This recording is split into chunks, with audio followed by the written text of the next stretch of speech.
Selamat pagi, jadi salam sejahtera bagi kita semua. Om Swastiastu, Namo Buddhaya, salam kebajikan.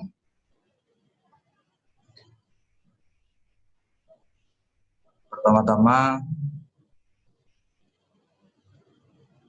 tak kenal maka tak sayang. Saya akan memperkenalkan diri. Nama saya Budi Prihanto. Pangkat saya Inspektur 2 Polisi. Jabatan Kanit Dikyasa Polres Salatiga. Alamat saya Jalan Soekarno-Hatta, Kelurahan Cebongan, Sudumukti, Kelurahan Cebongan, Argomulyo. Mohon maaf, salah. Pertama-tama, mungkin adik-adik kalau mau berkunjung atau bermain bisa ke rumah saya di alamat yang sudah saya sebutkan. Di sini kami selaku narasumber akan memberikan materi pada adik-adik mengenai keselamatan berlalu lintas. Bagaimana? Sebelumnya akan saya sampaikan dulu, barangkali adik-adik nanti ada yang menjadi polisi, seperti rekan-rekan jadi pejabat di kepolisian, jadi bisa mendaftar di kepolisian. Sangat mudah sebenarnya, yaitu dengan cara adik-adik sudah lulus di sekolah menengah atas, kemudian mendaftar di kepolisian. Tidak dipungut biaya, gratis, dengan syarat mengikuti tes yang ada di kepolisian. Yang pertama adalah bisa mengikuti tes kesehatan. Jadi kalau jadi polisi harus sehat. Syarat utamanya sehat jasmani dan sehat rohani. Yang kedua, nilainya harus tinggi untuk memenuhi syarat akademis. Nilainya harus tinggi. Yang ketiga, lulus tes jasmani. Yang keempat, lulus tes psikologi. Itu 4 item yang harus adik-adik pelajari untuk bisa menjadi seorang polisi. Tataran polisi ada banyak sekali. Kalau yang tinggi, yang paling tinggi bisa Akpol. Yang kedua bisa Bintara atau SIPSS, yaitu Pasca Sarjana. Kemudian ada yang Tamtama. Saya rasa itu informasi saya. Sekarang saya akan masuk ke materi masalah keselamatan berlalu lintas.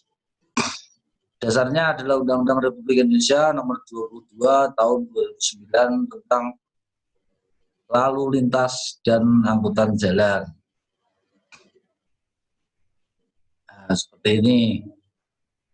Untuk anak-anak di bawah umur 17 tahun sebenarnya belum boleh menggunakan kendaraan bermotor.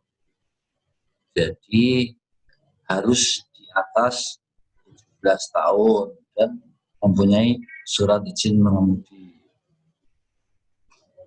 Nah, jadi nanti kalau jadi polisi, lihat ini mobilnya keren-keren toh.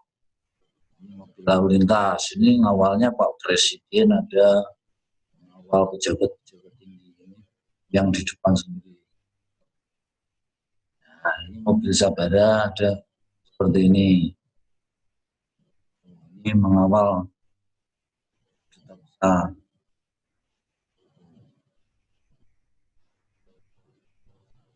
Sepeda.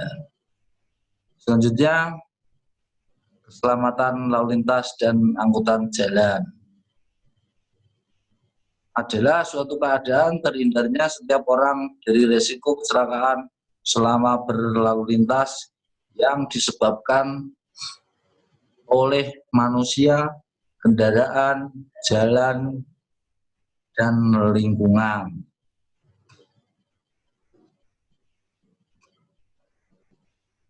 Cara aman berlalu lintas: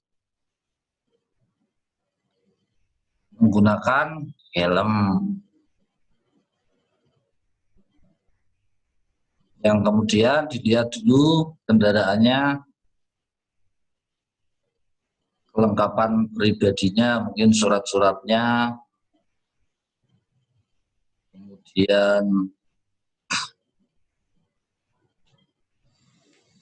kemudian kondisi kendaraannya, apakah remnya sudah pakem, kemudian lampunya, kemudian persyaratan yang lain. Itu selanjutnya, lalu lintas adalah gerakan kendaraan dan orang di ruang lalu lintas jalan. Hak utama pengguna jalan untuk kelancaran lalu lintas. Yang pertama, bagi pemakai jalan wajib mendahulukan sesuai urutan prioritas, yaitu sebagai berikut. A. Kendaraan pemadam kebakaran yang sedang melaksanakan tugas. Yang kedua, ambulan yang mengangkut orang sakit. Yang ketiga, kendaraan untuk memberikan pertolongan pada kecelakaan lalu lintas. Yang keempat, kendaraan pimpinan lembaga negara Republik Indonesia. Yang kelima, kendaraan pimpinan dan pejabat negara asing serta lembaga internasional yang menjadi tamu negara. Yang kelima, iring-iringan pengantar jenazah. Yang keenam, konvoi dan atau kendaraan untuk kepentingan tertentu menurut pertimbangan petugas kepolisian negara Republik Indonesia. Jadi begini adik-adik, ini saya terangkan, pengguna jalan harus mengutamakan 6 poin tersebut di atas, yaitu pemadam kebakaran, ambulan, memberikan pertolongan pada kecelakaan, kendaraan pimpinan lembaga negara, pejabat negara, pengantar jenazah, dan diskresi kepolisian atau hal-hal khusus masalah kepolisian. Jadi adik-adik jangan, kalau melihat di jalan, jangan kaget kalau kok ambulan robos lampu merah misalnya. Itu ada aturannya tersendiri. Selanjutnya, prioritas dengan pengawal petugas yang berwenang, dilengkapi isyarat dan tanda-tanda lain. Untuk huruf C, dengan isyarat berhenti tidak berlaku. Selanjutnya, mengenal rambu-rambu lalu lintas.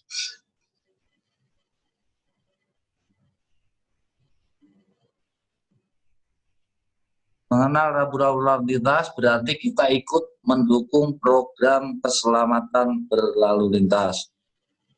Pengertian rambu-rambu, itu rambu-rambu lalu lintas adalah salah satu dari perlengkapan jalan yang berupa lambang, huruf, angka, kalimat, perpaduan diantaranya sebagai peringatan, larangan, perintah, petunjuk bagi pemakai jalan. 4 jenis peringatan, larangan, perintah, petunjuk. kayaknya terlalu rumit. Misalnya lampu merah, oh itu dilarang berhenti. Berarti adik-adik kalau di jalan raya, kalau lampu merah harus berhenti. Kemudian lampu kuning, oh peringatan, berarti sudah mulai harus berhenti karena sebentar lagi pasti mengarah ke lampu merah. Kemudian lampu hijau, itu petunjuk untuk kendaraan jalan. Untuk biru, perintah. Seperti itu. Kenapa? Kalau misalnya jadi lampu merah jalan, nanti pasti terjadi kecelakaan lalu lintas. Jenis dan fungsi rambu. Jadi banyak sekali rambu-rambu lalu lintas yang harus dipelajari oleh adik-adik. Jadi kalau pas adik-adik sudah buat SIM, sudah umur 17 tahun, jadi sudah bisa. Oh ini lampunya merah berhenti misalnya seperti itu. Jadi adik-adik bisa menjadi polisi kecil. Misalnya adik-adik sedang boncengan sama ayahnya atau ibunya. Misalnya ibunya lupa kalau lampu merah itu harus berhenti, adik-adik bisa mengingatkan sama ayahnya, ayah lampu merah itu berhenti ya. Ya adik-adik ya. Sekarang akan saya jelaskan jenis dan fungsi rambu. Yang pertama, rambu peringatan. Digunakan untuk memberi peringatan kemungkinan ada bahaya atau tempat berbahaya di bagian jalan di depannya. Rambu peringatan ditempatkan sekurang-kurangnya pada jam 50 pada jarak 50 meter atau pada jarak tertentu sebelum tempat bahaya dengan memperhatikan lalu lintas, cuaca, dan keadaan jalan yang disebabkan oleh faktor geografis, geometris, permukaan jalan, dan kecepatan rencana jalan. Rambu peringatan dapat dilengkapi dengan papan tambahan. Warna dasar rambu peringatan berwarna kuning dengan lambang atau tulisan hitam. Gambar rambu peringatan.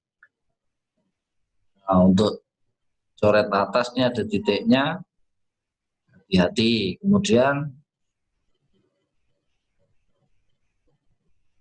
orang nyebrang di zebra cross, peringatan banyak lalu lintas pejalan kaki menggunakan fasilitas penyeberangan.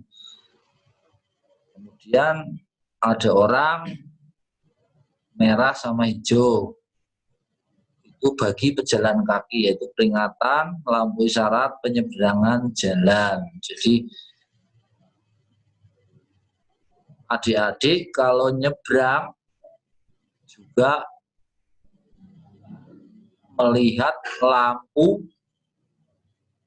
lalu lintas. Jadi nyebrang aja di situ ada, oh merah berarti tidak boleh nyebrang, oh hijau adik-adik boleh nyebrang jalan. Dan harus di zebra cross. Rambu larangan digunakan untuk menyatakan perbuatan yang dilarang dilakukan oleh pemakai jalan. Rambu larangan ditempatkan sedekat mungkin dengan titik larangan dimulai. Rambu larangan dapat dilengkapi dengan papan tambahan. Warna dasar rambu larangan berwarna putih dan lambang atau tulisan berwarna hitam atau merah. Nah, seperti ini gambar rambu larangan. Jadi larangan ini buletan merah, kemudian ada strip putih, larangan masuk bagi kendaraan bermotor dan tidak bermotor. Kemudian ada gambar motor, kemudian dicoret itu larangan. Pokoknya yang warnanya merah itu berarti larangan, itu larangan masuk bagi sepeda motor. Terus ada huruf S, kemudian dicoret merah, itu larangan berhenti. Kemudian kalau ada huruf P dicoret, larangan parkir. Mungkin seperti itu. Yang ketiga, rambu perintah. Rambu perintah digunakan untuk menyatakan perintah yang wajib dilakukan oleh pemakai jalan. Rambu perintah ditempatkan sedekat mungkin dengan titik kewajiban dimulai. Rambu perintah dapat dilengkapi dengan papan tambahan warna dasar biru dengan lambang atau tulisan berwarna putih serta merah untuk garis serong sebagai batas akhir perintah. Contohnya misalnya ada 40, ada bulatan, kemudian 40 itu batas akhir kecepatan maksimum 40 km. Jadi tidak boleh lebih dari 40 km perjalanan kendaraannya. Kemudian ada panah, terus ada panah 2 itu batas akhir larangan mendahului kendaraan lain. Kemudian ada bulatan putih terus dicoret itu batas akhir semua larangan setempat terhadap kendaraan bergerak. Kemudian ada panah ke kiri tapi dasarnya biru, wajib mengikuti arah ke kiri. Kemudian ke bawah arahnya lajur, yaitu bagi jalan yang wajib dilewati. Kemudian putaran wajib mengikuti arah yang ditentukan pada bundaran. Nah, kalau bundaran itu biasanya ada di tanda-tanda rambu lalu lintas, ada di bundaran Ramayana, itu contohnya ada.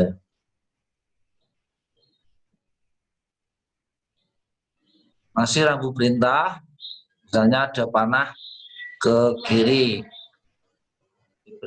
ada panah ke kanan, perintah mengikuti arah ke kanan. Jadi kalau bapak ibunya naik mobil itu, saya itu arahnya ke kanan. Itu. Saya rasa masih banyak lagi rambu-rambunya untuk diikuti. Nah, ini ada yang stop, ada berhenti. Berarti kalau ada tulisan stop, berhenti misalnya digunakan pada operasi. Kemudian ada segitiga, itu berjalan. Itu adalah larangan. Rambu perintah. Yang keempat adalah rambu petunjuk. Digunakan untuk menyatakan petunjuk jurusan, jalan, situasi, kota, tempat pengaturan, fasilitas, dan lain-lain bagi pemakai jalan. Selanjutnya, untuk menyatakan jarak dapat digunakan papan tambahan atau dicantumkan pada rambu itu sendiri. Nah, seperti ini ada orang menyeberang di zebra cross, yaitu petunjuk lokasi fasilitas penyeberangan pejalan kaki. Dan ada huruf P, petunjuk lokasi fasilitas parkir. Kemudian ada palang merah, itu petunjuk lokasi balai kesehatan, bahwa di tempat itu ada balai kesehatan, yaitu puskesmas, balai pertolongan pertama, dan yang sejenisnya. Nah, seperti ini, yuk patuhi lalu lintas, tertib lalu lintas budaya anak bangsa. Apa toh harus pakai helm? Nah, ini akan saya terangkan. Helm harusnya yang standar SNI, yaitu standar nasional. Kemudian cara pakainya, talinya diikatkan, mungkin bisa diikatkan di sini sampai bunyi klik gitu. itu cara pakai helmnya. Kalau enggak, ayahnya nanti dikasih tahu kalau pakai helm, kata Pak Polisi harus ini klik. Kalau helm yang standar nasional. Di dalam peraturan lalu lintas, semua yang mengendarai kendaraan bermotor wajib, ya, jadi ya wajib memakai helm. Jadi adik-adik biar dibonceng sama ayahnya, kalau enggak pakai helm jangan mau ya, harus pakai helm, kata Pak Polisi. Baik yang mengemudi berarti ayahnya juga harus pakai helm, kemudian adik yang dibonceng juga harus memakai helm. Kadang-kadang adik-adik yang pakai motor nggak pakai helm, kemudian boncengan 3. Bahkan ada yang sampai 5, banyak tidak pakai helm, nggak punya surat-surat, biar sudah bisa. Nanti kalau terjadi kecelakaan di jalan, adik-adik sendiri yang rugi.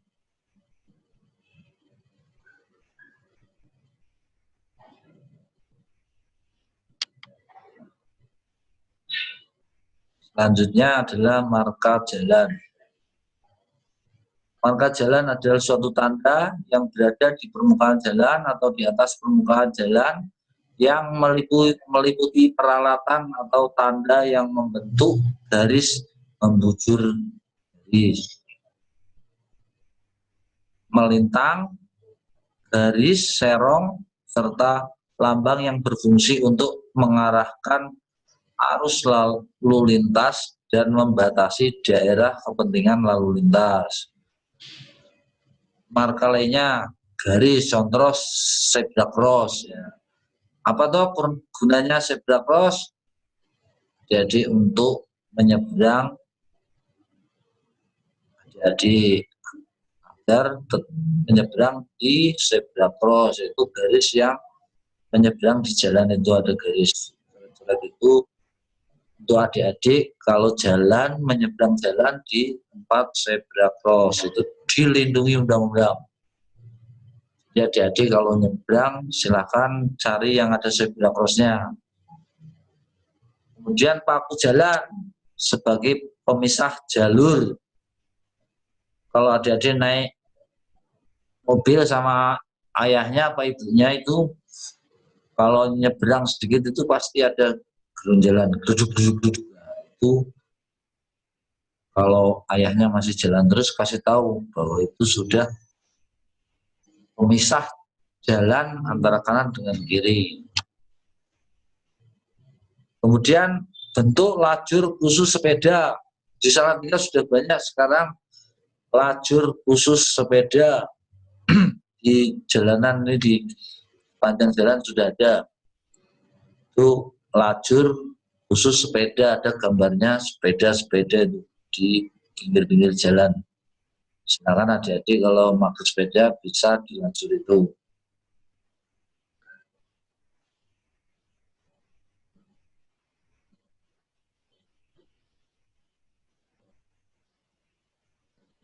Bagaimana caranya aman di jalan?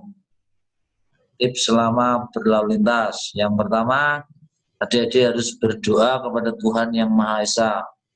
Kemudian yang kedua, yakinkan diri kita dalam kondisi sehat jasmani dan rohani, serta tidak terpengaruh obat-obatan atau alkohol. Yang ketiga, perlengkapan diri kita, yaitu helm sebagai pengaman, SIM, kacamata, jaket, sarung tangan, perlengkapan pribadinya. Helm pengaman, kacamata, jaket, sarung tangan, kemudian sepatu. Yang keempat, pahami karakter kendaraan yang digunakan. Kemudian yang kelima, cek perlengkapan kendaraan, yaitu rem, roda, lampu, dan lain-lain. Dan jangan lupa surat penting seperti SIM, STNK.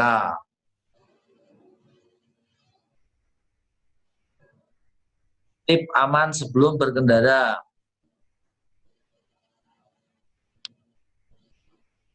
Kondisi sehat jasmani dan rohani. Lakukan pengecekan seluruh perlengkapan kendaraan sehingga siap untuk digunakan. Pahami karakter kendaraan Anda, jangan manual atau matic.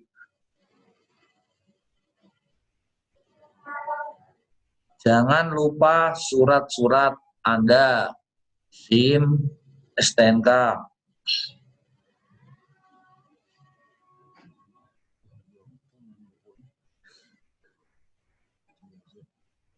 Kesimpulan, yaitu sadar, sabar, dan solider dalam berlalu lintas.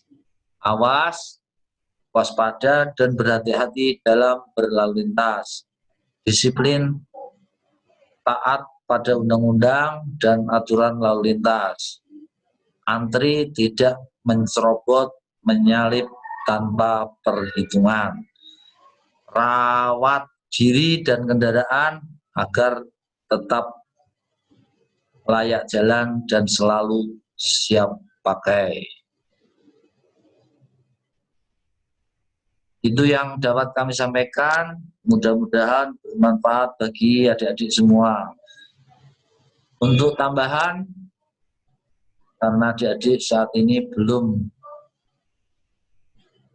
bisa bersekolah bertatap muka secara langsung, untuk situasi ini, apabila adik-adik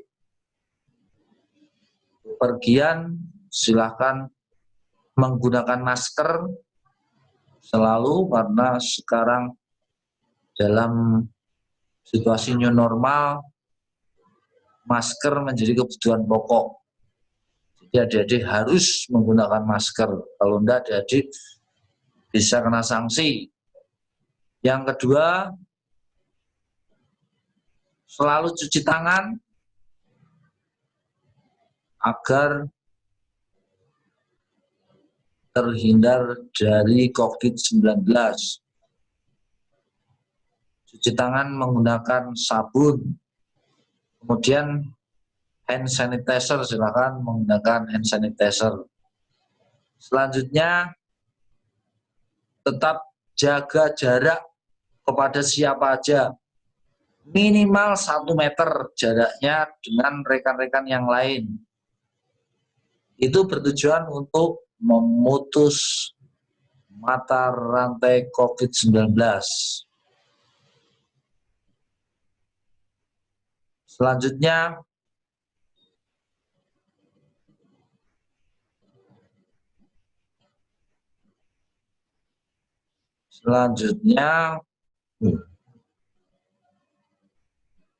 jaga jarak, cuci tangan, kemudian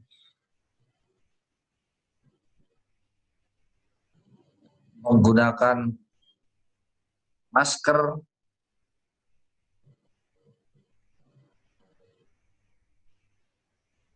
Saya rasa itu. Silakan tetap berhati-hati, jaga keselamatan adik-adik semua. Itu yang bisa saya sampaikan, semoga bermanfaat bagi adik-adik semua. Selamat belajar, semoga adik-adik menjadi generasi penerus yang bermanfaat bagi bangsa dan negara. Wabillahi taufik wal hidayah. Wassalamualaikum warahmatullahi wabarakatuh.